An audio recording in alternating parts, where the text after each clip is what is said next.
Welcome to the Success Matters podcast. If you're enjoying the series, please follow or subscribe. You'll be the first to hear when the next episode is published. My guest today is Ian Dempsey. Ian is a certified financial planner and experienced financial coach. But it's not just about numbers and spreadsheets. As a trustee of ManUp, a men's mental health charity, Ian is all too aware of the importance of taking care of our mental health as we navigate the complex world of personal finance. In this podcast, we discuss practical strategies for achieving financial success and explore the emotional and psychological factors that can impact our financial decisions. Thank you, Ian, for joining Success Matters podcast. I've been following you for ages on LinkedIn. Maybe you know or don't know. I've been stalking you potentially. You posted recently that you caught the podcast bug. So I thought, let's have Ian on the podcast today. So what was it that you were podcasting about, and what is it about podcasting that you got the bug for? I've seen it a lot. I've seen a lot of podcasts everywhere, and they're coming more and more to the forefront. But it was for a recruitment firm. So a recruitment firm that specialises in financial advice for people into the financial services industry, interested in interviewing various different financial planners. I think their podcast's been going for about 3-4 years. They've been trying to get me on for the limit of 12 months now, but just the timing hasn't quite worked. There was a few niggly issues with the last kind of place I worked. They just reached out again. The time was right. So I said, yes, let's do it. I just really enjoyed it. It was quite interesting because I'm normally the one asking the questions with clients, and it was quite interesting being on the other side of the fence and kind of people asking me questions. And I really enjoyed it, loved it, and just kind of wanted to do a little bit more of it, and hence here we are doing this today. All right, perfect. Have you created your own podcast now, or are you in the process of starting your own podcast? No. So this is a kind of almost like a pre-run to, am I going to do one? How am I going to do it? And kind of feeding my way around. I've listened to quite a few over the years, some great ones, and really like the format. I would like to eventually, but being a guy that I kind of do, we do some LinkedIn Lives on a Friday afternoon. So that was almost a precursor to see what formats work, what the audience kind of interactions like, all that kind of stuff. But what I love about the podcast is that they aren't live, so you can record them, and it's almost evergreen content, isn't it? It just sits there kind of ticking away in the background. I think I will eventually, but probably job number 3,225 on the list. There's so much going on. It's just, it's finding the time to sit down and do it. Yeah, there is that. Sometimes you just have to bite the bullet and just do it. It was just what I did to start this. So you describe yourself as the Haaland of financial planners, which is a great description. For those that don't know who Haaland is, well, I suppose if you could explain who Haaland is and why you're the Haaland of financial planners. Yeah, awesome. So he's an absolute phenomenal footballer in the Premier League, plays for Man City, just from a different mold of player. Like I've grew up and been a Newcastle fan with Alan Shearer, and just he's just a different class. He's an incredible player, and it was a little bit tongue in cheek, to be honest with you. But part of it is actually I kind of think I'm pretty good to back myself, and that's not arrogant. That's just I've taken a lot of time to evolve what I do. Certainly over lockdown, to be different and position myself very differently to other FAs, and I think having a banner like that just stands out. Some people will like it, some people won't, but can't please everybody, can you? That's the thing. No, that's true. And it's you, right? At the end of the day, it's your brand, it's you. That's it, exactly it. One of the things I noticed on your LinkedIn profile is you are a trustee of ManUp. Well, what is ManUp, and what's its purpose? What is it all about? Yeah, so ManUp is a signposting charity set up by a chap called Dan Summers. They set it up on the back of Keith Flint from The Prodigy when he took his own life a few years back. Right. Dan used to be a DJ, so he'd worked with him in the past. And the thing for me is it's the question mark at the end that I find really, really powerful, and it really hit home with me. And I'll share a bit of a personal experience. When I kind of went through a divorce, it was really, really difficult. And at the time, I was an emotional wreck with kids involved and all the rest of it. And I was told to man up, and it really peed me off, because actually we're almost expected as men to not show emotion and to keep our feelings in. And what I loved about ManUp is questioning that and getting men to talk about mental health. And I've followed Dan for a while. We've become good friends through LinkedIn. had various conversations, and the timing was right for him to start bringing other people in. There's some amazing people already involved, of course. Just to get a different perspective, ease the load. The charity's growing, the charity's getting bigger.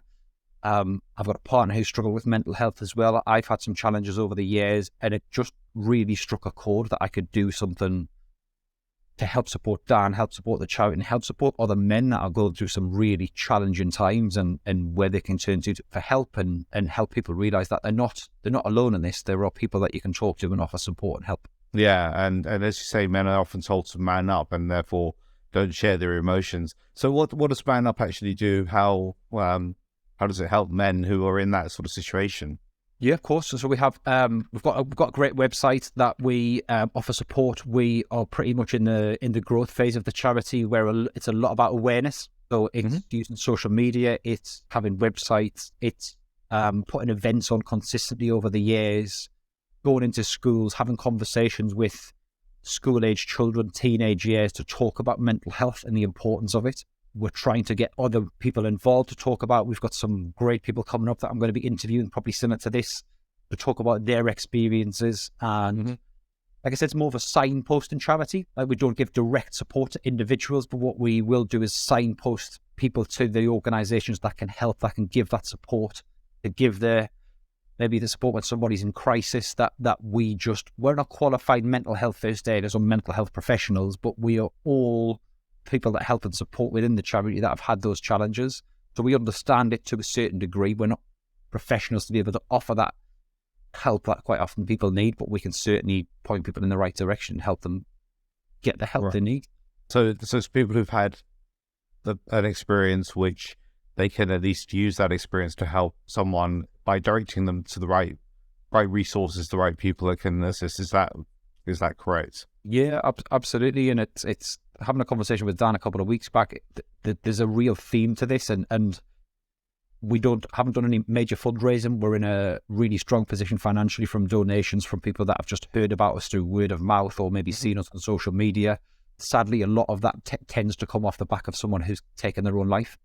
Oh, right. So the family will send a check or some degree of support with a real heartbreaking email or letter, talking about why they wanted to send us a check to help bring this subject more to the front forum. And I think there's still a lot of stigma attached to mental health.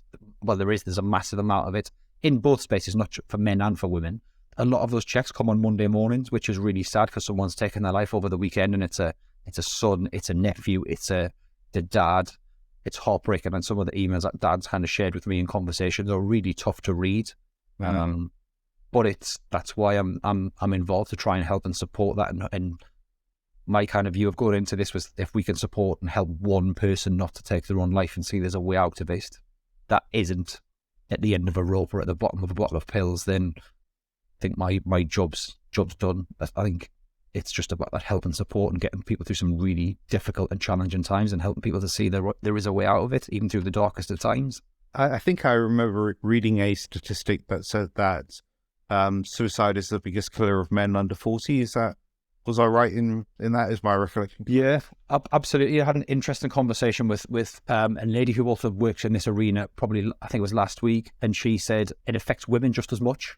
The difference is that men tend to use more lethal means, and that might sound strange when you talk about suicide, but it would be hanging, it would be jumping in front of a train, jumping up, all the really difficult stuff where women tend to take a softer option, is the wrong thing to say, but they'll take a less lethal approach to it.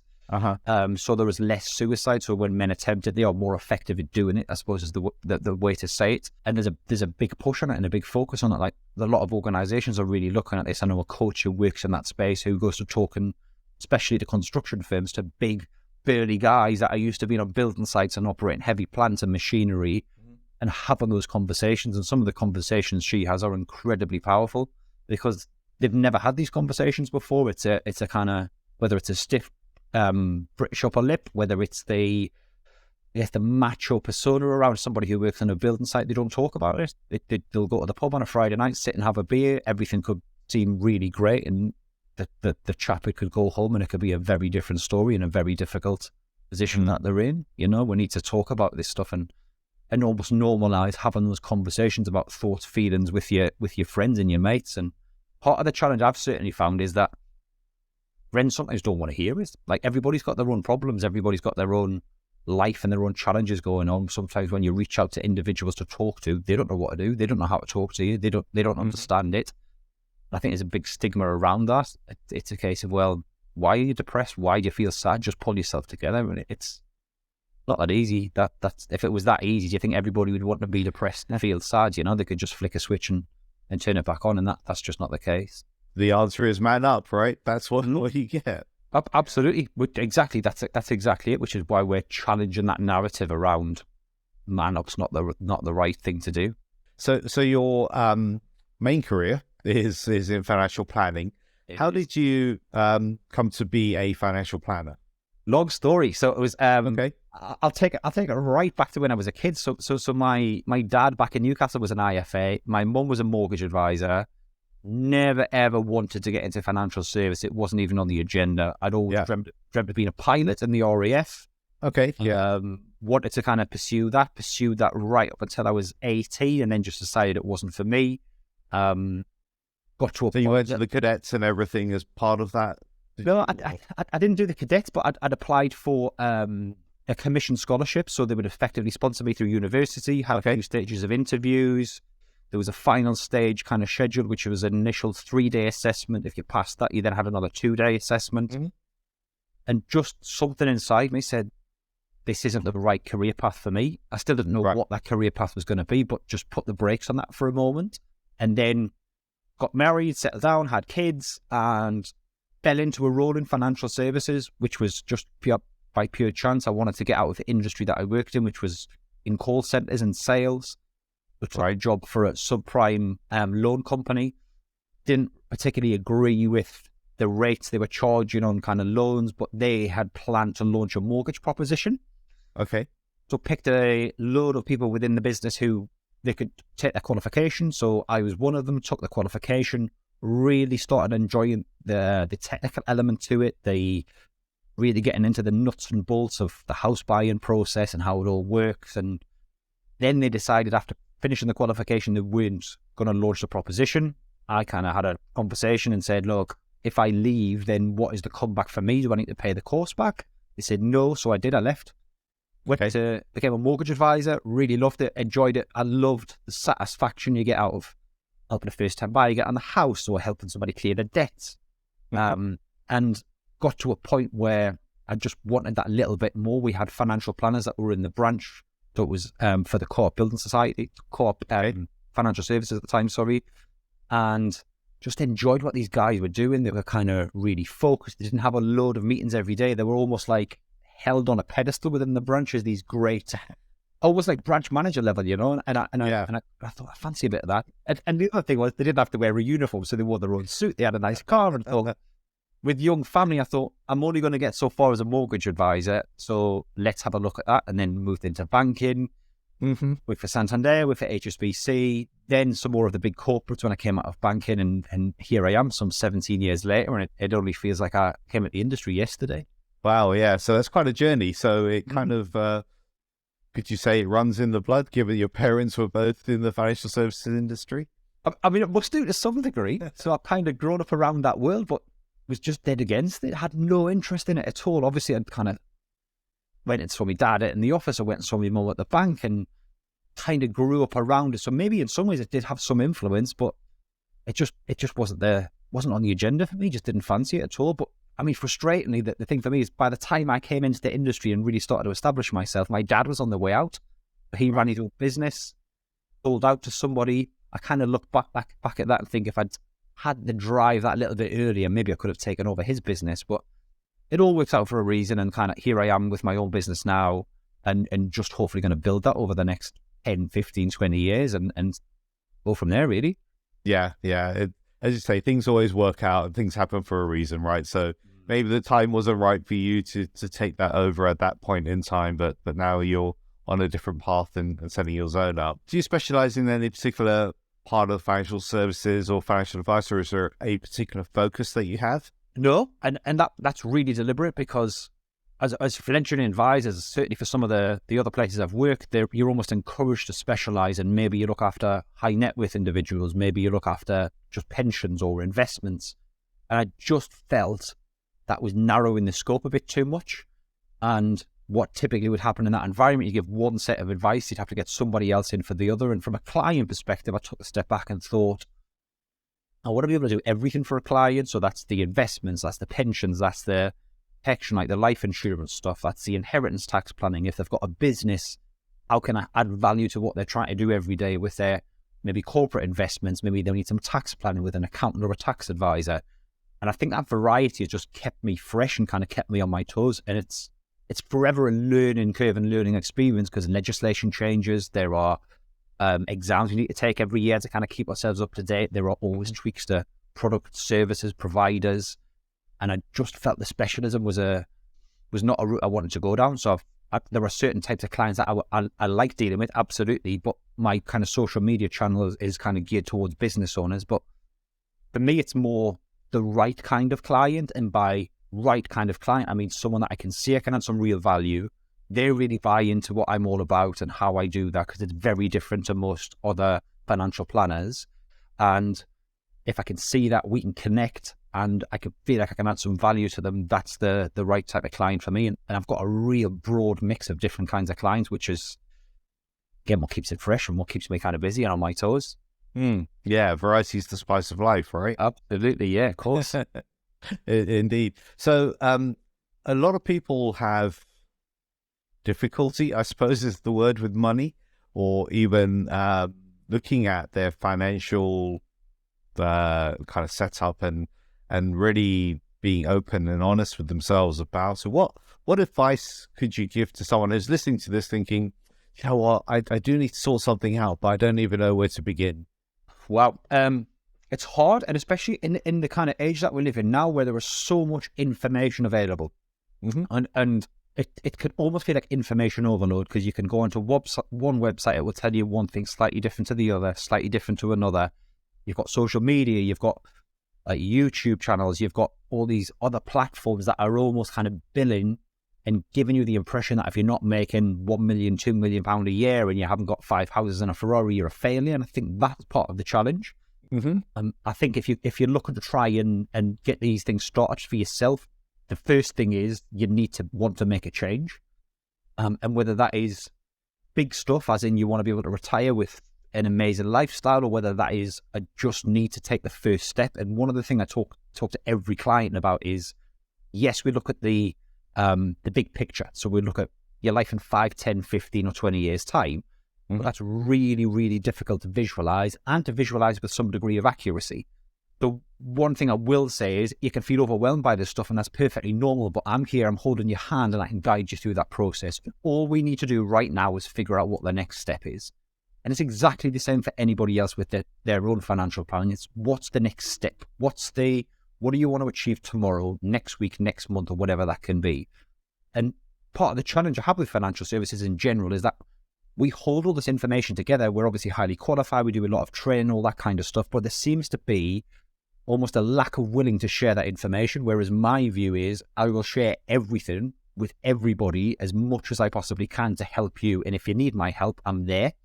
It feels almost like we're holding it in to be able to say, come and see me, we're going to charge a fee for that advice. Whereas I'm exactly the opposite. This information should be available to everybody. It should be taught in schools right back to the kind of early days of kind of pre-GCSE level. And that'll come over a period of time. There's some really interesting players in that space at the moment. Yeah. But it's just thinking what the next step is, and then thinking about, like, what do I want to achieve from this process? One of the first questions I ask every client is, what would you like to achieve from this process, and what would make this a really good use of your time? So ask yourself that question. Like, what are you trying to achieve, and what would make it a good use of your time? So spend that time really looking at it. And I think financial advice can be really transactional. So you just sit down, you go through a process. It's a numbers-heavy conversation. I don't think it should be. I think you should be talking about your career, talking about your family, talking about your goals, what's worked, what hasn't, where your future lies, why that's important to you. And that's exactly what I do with clients, is really drill into that stuff. And then at the back end, I say the same thing. We'll have a quick fire round on the numbers. Tell me the facts, tell me the figures, and we'll link the two together. And thus, that first part of that conversation does one or two things that really uncovers someone's real motivations. And secondly, it can feel really disengaging if it's the first time you've done it and you've got somebody sat in front of you who's talking about pensions and investments and tax returns and all this kind of stuff. Mm-hmm. If you're not wired that way, you're just going to switch off. But if we talk about you, what's important to you, and really build some emotional engagement into that, that's a really, really powerful conversation. And you can do that for yourself. You can have those conversations with yourself or have those conversations with your partner. Mm-hmm. And it doesn't have to be big stuff. Like if you've never ever saved any money before and you've never put money aside, that first £10 that you put into a savings account is absolutely massive. Yeah. Because you can't get to the 100,000, the million, or whatever it is you're working towards unless you start. And it feels almost backwards that as an industry, we're not supporting and helping people to make those first decisions. That the financial services space over the next 10 years is going to be very interesting because the average age of an advisor is 58. Right. So there are a lot of advisors that are going to back out of that industry and will lose all that experience and all that expertise, and there's not enough coming in at the bottom end. So it becomes a very, very abundant place for clients because ultimately FAs will be able to decide who they take on at what price point. It then becomes very difficult for the clients under that, say, £200,000 accumulated wealth to find those answers. Fintech's got a massive role to play in that. I think there are some amazing fintech platforms, but what I've certainly seen over the last few years is financial coaches and the emergence of financial coaches giving support to people to understand a budget, understand goals, what you want to achieve, basic level, what is a pension, how does it work? Because people just don't know. They're not aware of that stuff. You're not taught it in school, so unless your parents have sat down and taught you, mine certainly didn't, despite being in the industry. I learned the hard way by making lots and lots of mistakes and then really understand it with qualifications. But people in the street and the general public aren't going to take financial advice exams to understand their finances. It's just not possible. I love the passion with which you just kind of gave that little overview of how you're different, because I've sat with financial advisors and it's like, okay, tell me, it's so dull and boring because they're filling out a form. What's your income? What's your savings? What's this? What's that? But don't stop to ask you, what do you want? What is it that you want to achieve? What about your wife? What about your kids? And that comes towards the end, right? And that it is almost like an afterthought. So I love the different perspective that you've given there.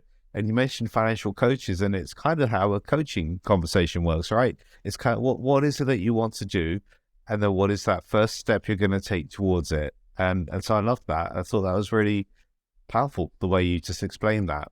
It works really well. And it's taken me, lockdown was the time that I really started looking at this stuff because I've always taken my personal development really seriously. We have to, with the industry, we have to do 35 hours of continuous professional development every year as a minimum. To be able to do my job next year, I've got to do that. Yeah. But for me, I was at a real crossroads over lockdown. It was either spend the time working towards my chartered exams, which gives you a high level of qualification, more technical knowledge, or really focus on my personal development. I chose the latter. Mm-hmm. It was probably been twice as expensive as if I'd done the chartered exams, but what I feel like as an individual and how I react and interact with clients has developed massively by understanding human behavior, understanding psychology, understanding thoughts about money, self-limiting beliefs, money blocks, money mindset. All that stuff is really, really powerful.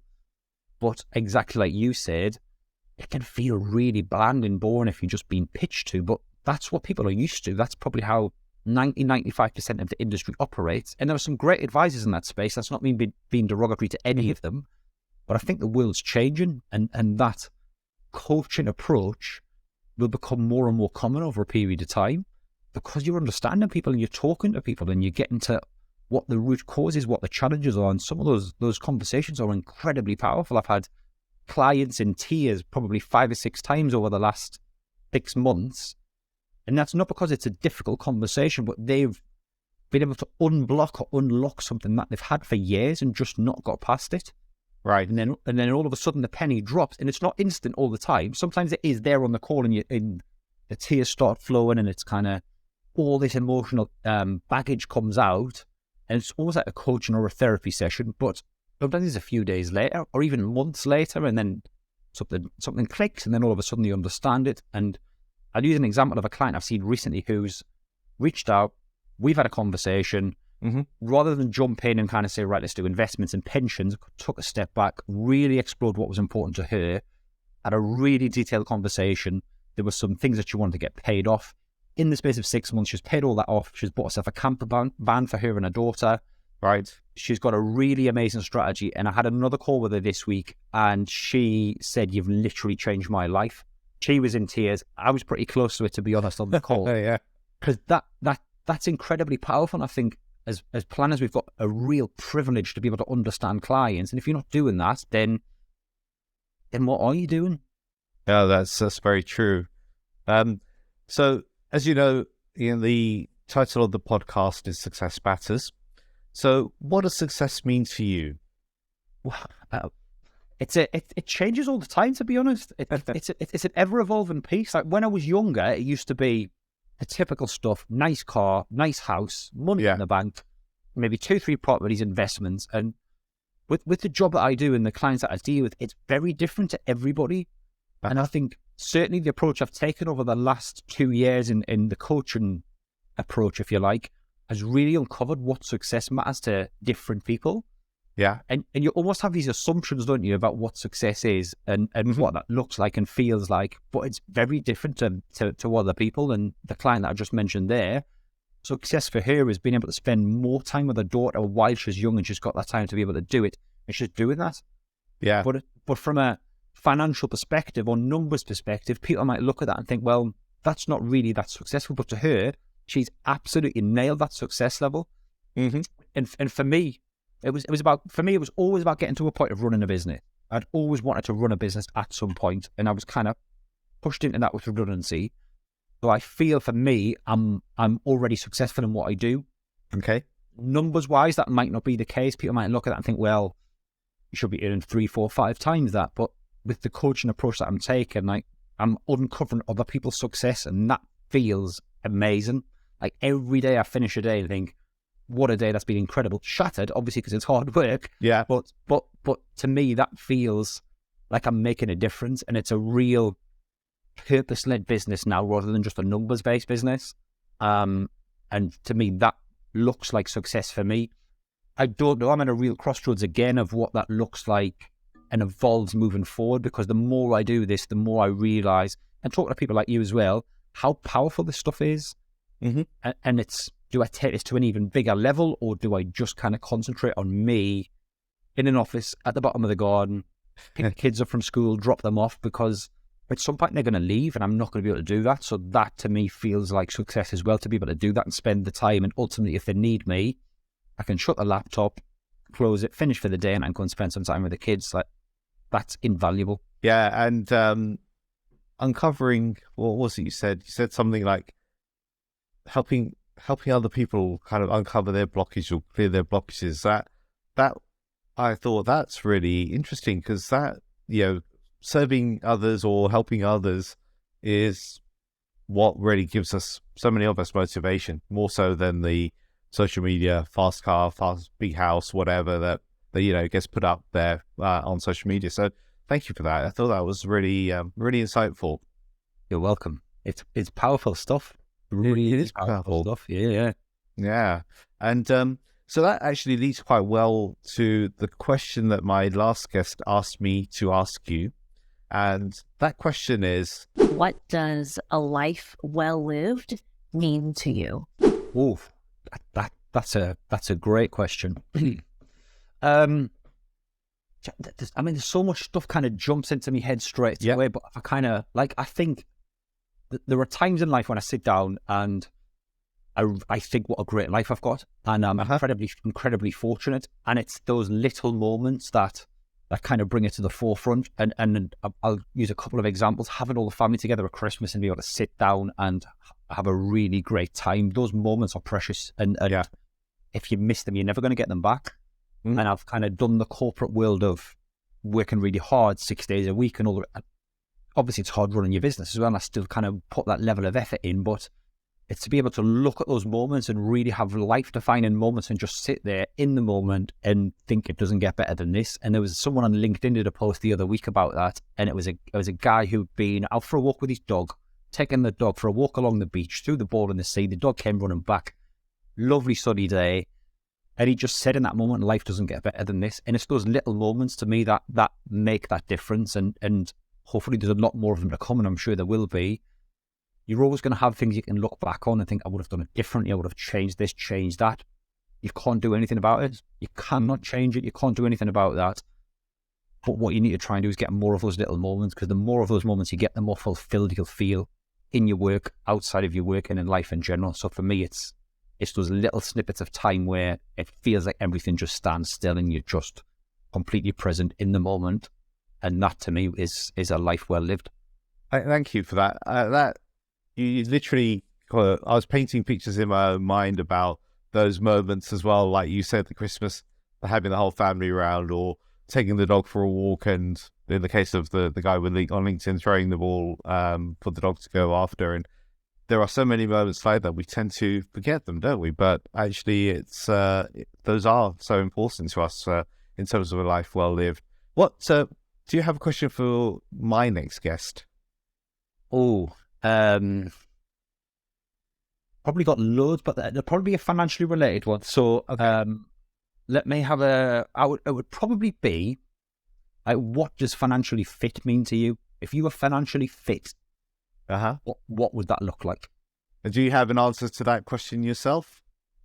It's open-ended, because everybody will answer it differently. And it goes back to, everybody's going to have a different scenario depending how you've been brought up, depending on your environment, what that looks like, what that feels like. But for me, financially fit is being in control of your finances, not them controlling you. To understand the value of money and where that money goes and what I can do for your future. And that is time, and that money can get you time to be able to do those things and have those magic moments. It's not being completely motivated by money. Like I've met people that are obsessed by money and they've got a miserable life, loads of money in the bank, but they're not particularly fulfilled. They're just driven by one thing, and that's pounds on the balance sheet. Like financially fit to me is being in control of your financial future, and not having to worry about, can you pay the bills this month, what that looks like, how you're going to buy the shopping, and to be able to deal with any lumps and bumps that are on the road. I think that is a really good start. Yeah, great. Thank you. So we're at the top of our time now, Ian. So thank you very much for joining. And I found the conversation very fascinating. I've learned some things along the way, and you've certainly got me thinking about my financial fitness as well. So thank you once again for joining. If people want to find out more or get in touch with you, what's the best channel for them to do so? Yeah, I don't have a website, so I am on LinkedIn. So I do a lot of my work on LinkedIn, all the stuff I've just talked about. So if you just search for Ian Dempsey on LinkedIn, and as you said right at the start, the Erling Haaland of IFAs, that will bring me up. You can even Google that and it would come up. But then my contact details are on there. I operate under a business called 2Plan Wealth Management, so you can find me on their website as well. Thanks so once again. If you'd like to find out more about how you can find your success, contact me at info@successmatterscoaching.com. That's info@successmatterscoaching.com.